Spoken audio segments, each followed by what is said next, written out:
Hi guys, this is Tanuja here, registered holistic nutritionist and digestion whiz. I am going to be talking about something that has come up in a conversation with a couple of people now. So I thought, why don't I hop on and address this live with you guys? And I wanted to talk to you about asking questions. Now, I did this post in my other group called Nutrition 101. It's a group of like-minded people where we come together and we're just sharing our experiences. I share tips and resources there. So again, it's called Nutrition 101. Feel free to join it. Just go search Nutrition 101, IBS, weight loss, sugar cravings, and it'll come. So I was doing this post there and I had a conversation with a friend of mine last night and a couple other people who have been discovering or talking with their healthcare providers about their health condition and what they're finding now. So the question was, the doctor says this, what should I do, and how is this going to affect me? And that sort of triggered me to get into the conversation a bit deeper. And a lot of us suffer from different conditions. Somebody's got IBS, somebody's got sugar cravings, somebody's diabetic or pre-diabetic, somebody's got migraines or psoriasis, different conditions. And we want to know, how do we eat to get healthy? And now, especially this time of the year, it's all about losing weight or keeping on track with your weight goals. So it's again, what do I eat? What kind of exercises should I do? And yes, getting healthy, the way to get healthy is to eat well, is to eat right, is to eat nutritious foods. It is also to eat, based on what your body requires, and it's about exercising. So that definitely is, one of the key things to consider. But it goes way beyond that. It's way more than that, where it's not just, okay, how can I exercise and how can I eat to feel better? What I'm talking about is getting deep down. It starts with you. It's about tuning in, turning inwards, and asking your body what it is feeling. Pay attention to it. And when you start, listening to your body, even you start listening to what it's trying to tell you, instead of ignoring the cues where, well, I have this, right? So yeah, so many people have that, and I'll get to it at some point later. Instead of looking at it superficially, and instead of looking at external factors to give you the answers, it's really time to tune in and start noticing what your body is telling you. And it is really when we start depending on our doctors or our healthcare providers to give us the answers. They will give you some of the answers, but they will only tell you what they know, or what is just necessary for you to know. A lot of times we got to be more curious than that. And we have all these questions come up in our head. It's not that we're not thinking about this, but we never ask them. That is the key. Start asking those questions. Don't just depend on the information that is being given to you. Rather, take charge and be responsible for asking the questions. The onus of your well-being lies on you. So you can ask a variety of questions, right? And these are the questions that pop in your head. What are these questions? Keep digging. Things like, okay, so you think I have this condition. What does that mean? What does that mean for my diet? What does that mean for my lifestyle? What do you think I need to do in order to heal faster, or to recover from the situation? What is it that I should not just be eating but doing, right? Why do I have it? Where did it come from? What might be the root cause of it? What are some of the alternatives that I need to look at? in order to deal with the condition. You know, medicine is great, it's one of the things that you can do, but is there something else outside of medicine that you can do to take care of the situation? What resources do I need to look at? Like, are there any books that I should be reading about this to get to know the condition better, to resolve the situation? Is there any website, or, you know, can I talk to some person about it? What is it exactly that I need to know, what I don't know, in order to feel better? You know, sometimes there are associations or chapters dealing with a certain condition. And let me give you an example.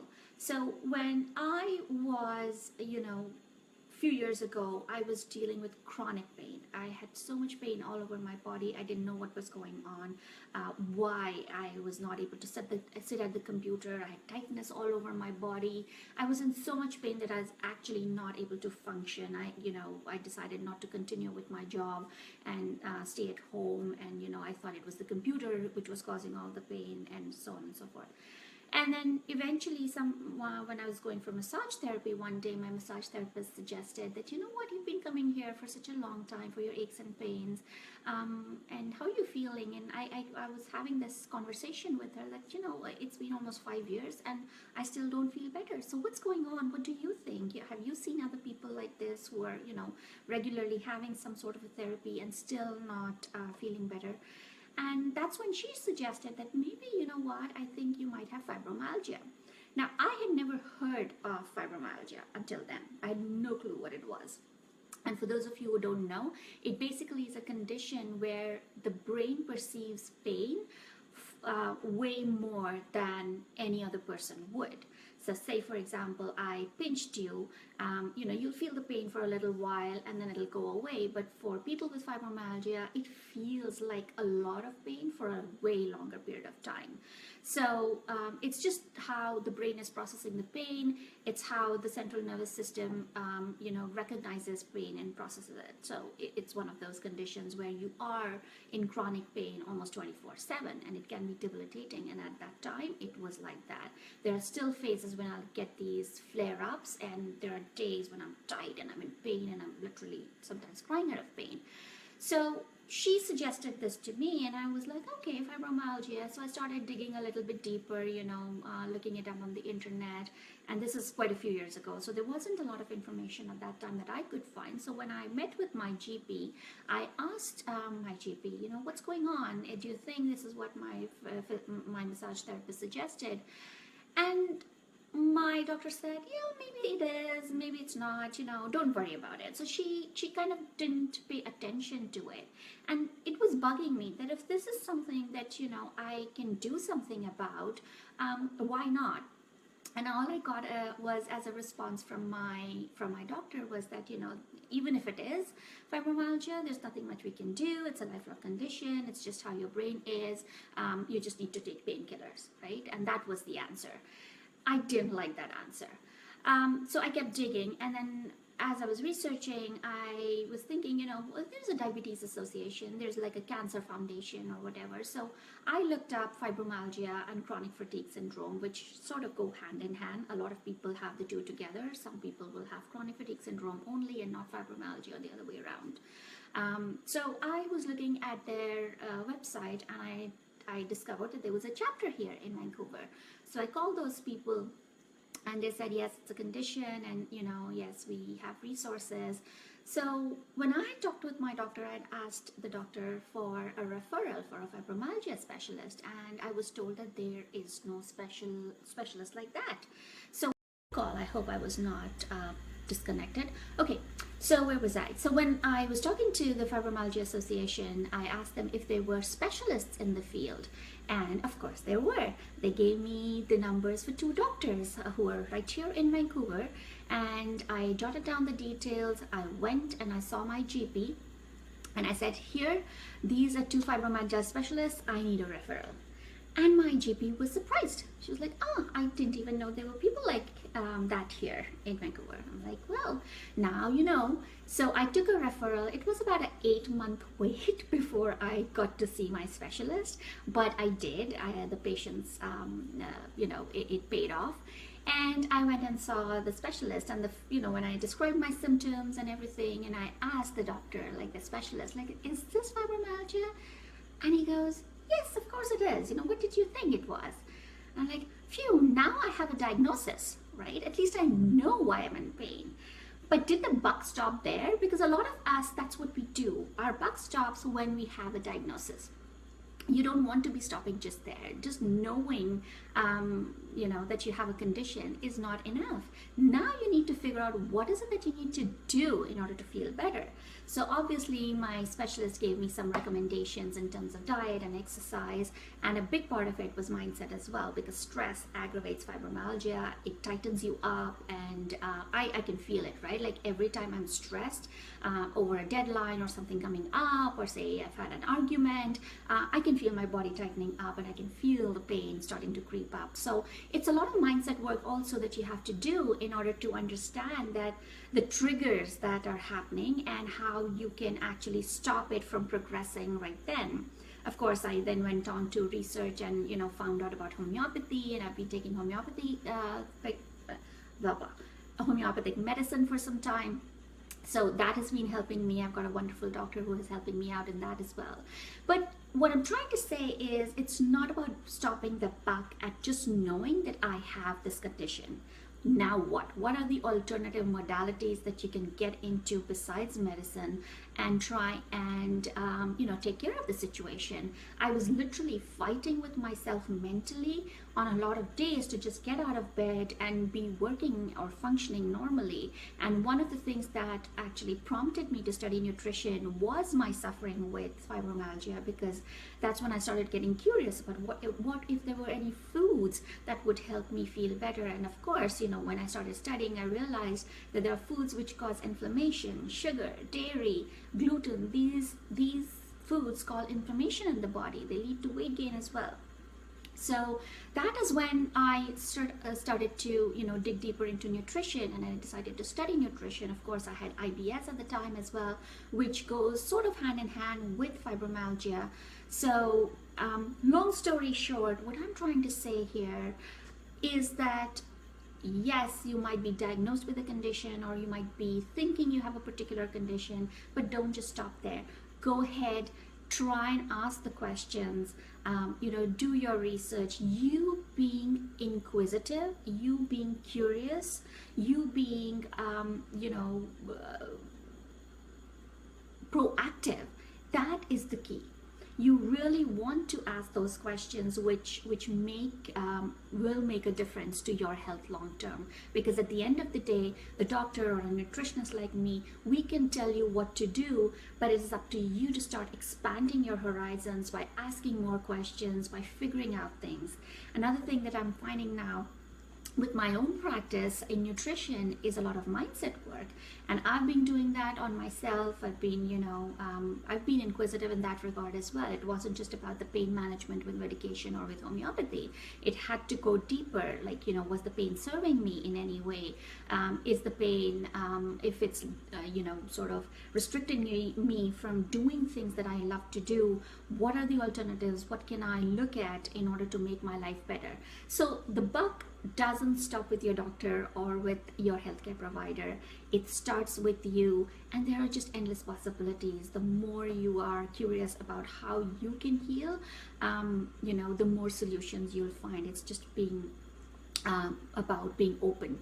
So that was my 2 cents worth for today. I really hope that you find value in it. Whatever your condition is, there is light at the end of the tunnel. I'm sure there might be things that you can do to start feeling better, not just down the line, not a few years down the line, but right away. So just be open to those ideas. Try and experiment. I mean, I've gone for acupressure, acupuncture, physiotherapy. I've tried kinesiology, right? All sorts of things, and I've been open to that because I never knew which one will work. So you don't want want to stop at one place. You want to keep exploring because you never know what might trigger, what might be the solution for you. Homeopathy, for example, was such a thing. I'd always knew about homeopathy. I didn't, as a child I had tried it, but I wasn't sure if fibromyalgia and homeopathy, there was any solution in there. But I reached out. I asked questions and I tried out a couple of times, a couple of remedies. Things were starting to look better, and therefore I dived deeper into it. So really it is about asking those questions and being inquisitive, being open, being curious. So I hope you continue to be curious and ask questions. Again, feel free to join my Facebook group called Nutrition 101, where we will be discussing all these things, and I post resources and tips. Don't stop. Don't stop. It is not about stopping. The more you continue to explore, you never know what you'll find that will help you. That is the key. That is the important thing to understand. It's easy to get overwhelmed with your condition and feel that the world has come to an end, literally, but it doesn't. You just got to keep going.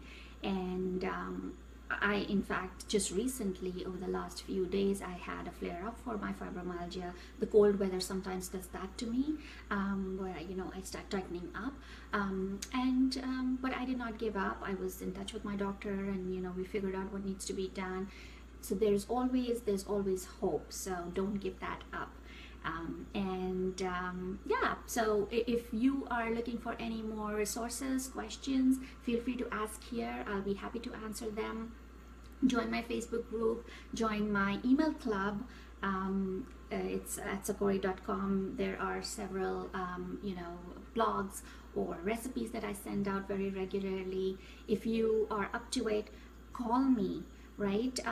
Give me a call. Let's have a discovery session. Let's get on the phone. There's nothing to lose. Hi, I have somebody here. I need to get healthier.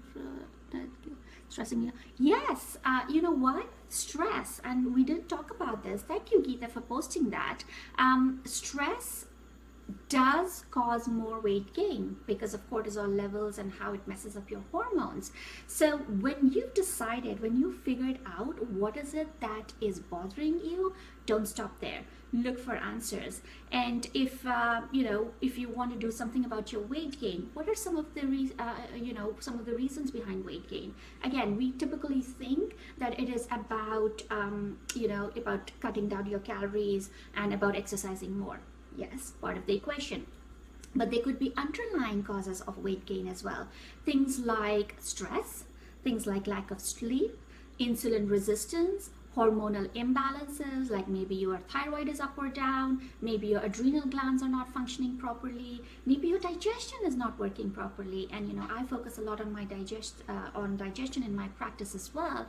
And most of the time, 90% of the time, I've seen that people who have struggled with weight gain or trying to lose weight goes back to hormones and digestion. So there are several things that we can do, and Geeta, I'll be very happy to talk to you over Skype or phone, wherever you are. Send me an email at tanuja@sakori.com, so TANUJA@sakori.com, and we can set up a time to talk with you too. So this is a complimentary consultation, of course. So there are definitely things that you can do to lose weight. I'm actually coming up with a post as well on that. Look out for it. I think it's getting published on the 21st.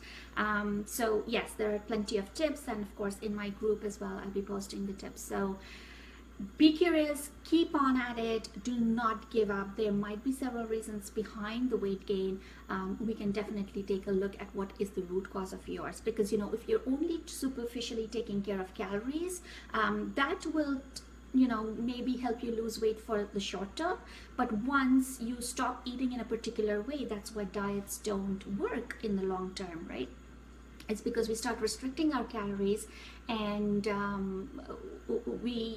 so there is a sudden drop in the weight, but then we can't continue with that restricted diet, right? We have to go back to eating normally per se, and what that normal is has to change if you want to sustain the weight changes that you've had. Now, in order to sustain that, you want to make sure that you are actually eating in a way which fits your lifestyle, which is not about deprivation or starving. Because the moment we start starving ourselves or we start depriving ourselves, our brain kicks into action, right? The brain's job is to keep things normal and comfortable. So now that you're starting to deprive yourself, the brain goes, hey, that doesn't make sense. Why am I depriving myself? Like, have you ever gone on a diet and felt that way? Type in a yes, or like give me some comments here. Post a like or a heart if you've gone on a diet and you've not been able to keep on the diet, right? That's because of the deprivation factor, where your brain starts thinking, hey, this doesn't make sense to me. Why am I being deprived when everybody else around me is eating the things that they love? Why am I being deprived of the food? So you really don't want to get into any sort of a diet per se which will restrict you. You want to figure out, based on your lifestyle, what are some of the things that you can do and eat without having to deprive yourself. So it should be a similar way to what you're eating now without going drastically different, right? Like for most parts, I'm a vegetarian. I do eat fish and chicken once in a while, but I don't actually like to eat that every day. So if somebody told me that, you got to be on a non-veg diet, I can't do it. So for me, it won't work. I might do it for a week or two, maybe a month, but after that, it's going to be really tough. I tried diet, never goes for 2 days exactly, right? I mean, it's just not possible. And then we start depending on our willpower, and that kind of goes downhill from there, because once it's all about willpower. Now you can't control, and you're always having that fight with yourself. Should I not? Should I not? Why should I not? It's just a little bit of this chocolate, or it's the weekend. And that's another thing that I've had a discussion with a lot of people. When I'm giving my talks, for example, locally, or when I do my webinars. By the way, Geeta, webinar is also coming up on January 8th. So I'll post a link to that webinar here, and you can attend the webinar as well. So when I have people asking me questions like, what, I like to keep eating a chocolate or a treat to the weekend, so I'm treating myself. I find that really funny, because again, when you are wanting to treat yourself, you are almost depriving yourself. That's why you're treating. But what if you ate in a manner where you didn't feel that you had to deprive yourself and then treat yourself? What if you ate healthy foods that were delicious and that didn't deprive you of anything, whether it was sweets or whether it was any of the other foods that you liked, right? So moderation is the key, balance is the key, and then you kind of start building on that foundation. What will work for you, what will not work for you, really it's something that you have to do by trial and error. And a lot of people give up too soon, right? Any change requires time, because like I was saying earlier, so all those who are joining in now, give me some likes, give me some hearts, so that I know you're here and I'm not talking to the walls. Go back and listen to the first part of this of the presentation of the live stream here, because you want to make sure that the brain is always in a comfortable position. So it has to, the brain starts almost putting you in that, it puts the brake, what am I saying? It puts on the brakes for you and says, hey, you can't do this. What is Geeta saying? She's saying, 2 kids preparing food, I keep eating with them and they're leftovers. It is a mistake I'm making. Yes, constant munching is a problem, right? Because now you're never giving your body a break to rest and digest the food. If you're constantly munching, you are messing up your insulin levels. You are raising your blood sugar levels every day, right? I walk 10K every day. That's awesome. Not a lot of people will do that, right? And that is a great part to be continuing to do. You need your exercise, you need your movement to burn all those extra calories. But if you are grazing all day, as we call it, you are not helping your blood sugar levels, right? It actually never gets a chance to stabilize, because think about it, every time you eat a food, your insulin kicks in order to manage the blood sugar levels that are being raised by the food that you eat. So if you're constantly eating all day long, your insulin is kicking in all the time. And insulin, my dear, is a fat storing hormone. So remember that, right? So insulin is taking away the sugar from the blood in order to balance out the blood sugar levels. But where is all that sugar going? Where is it going? It's converting into fat, and it is mostly being stored in the abdomen area, right? So if you're constantly putting on weight, if your abdominal area is growing, you're putting on inches on your waist, that is a problem with your insulin levels. So again, a lot of people don't recognize that. We have questions like, how many snacks should I eat during a day? Should I eat 2, 4? Should I just be having the main meals? It all depends on what your metabolism is like right now. What are you experiencing? What other conditions do you have? So based on that, you really want to dig deeper as to what is going on with you, which imbalances need to be corrected so that your weight can fall off. Right? Once you start fixing the imbalances, once you start taking care of the nutrient deficiencies, if you have any, then weight loss is just a mechanical side effect of that. You don't even have to try. So really, then that's what I do with my clients, is to get to the root cause of the symptoms. Because once you do that, now you are fixing the issue at its base level, right? And that's what you want to do. So I hope really this was helpful. I will post a link to the upcoming webinar on weight loss, which is on January 8th. It's a Sunday, so hope you can join me. And if you register, you can always get a recording if you're not able to make it to the live webinar. Of course, live webinars, you can ask questions and get them answered too. And feel free to join my Nutrition 101 Facebook group.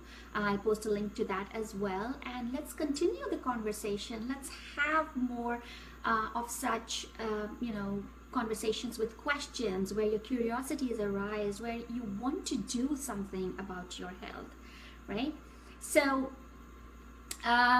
this has been awesome, and I hope you have gained some insight, and it's made you starting to think in a different way about things. So I hope this is helpful. You're very welcome, Geeta. I'll continue the conversation with you, and feel free to post more questions or comments, and I'll be very happy to reply to them. So that's it from me for now, and I'll be back soon with another live stream. So take care, guys. Bye.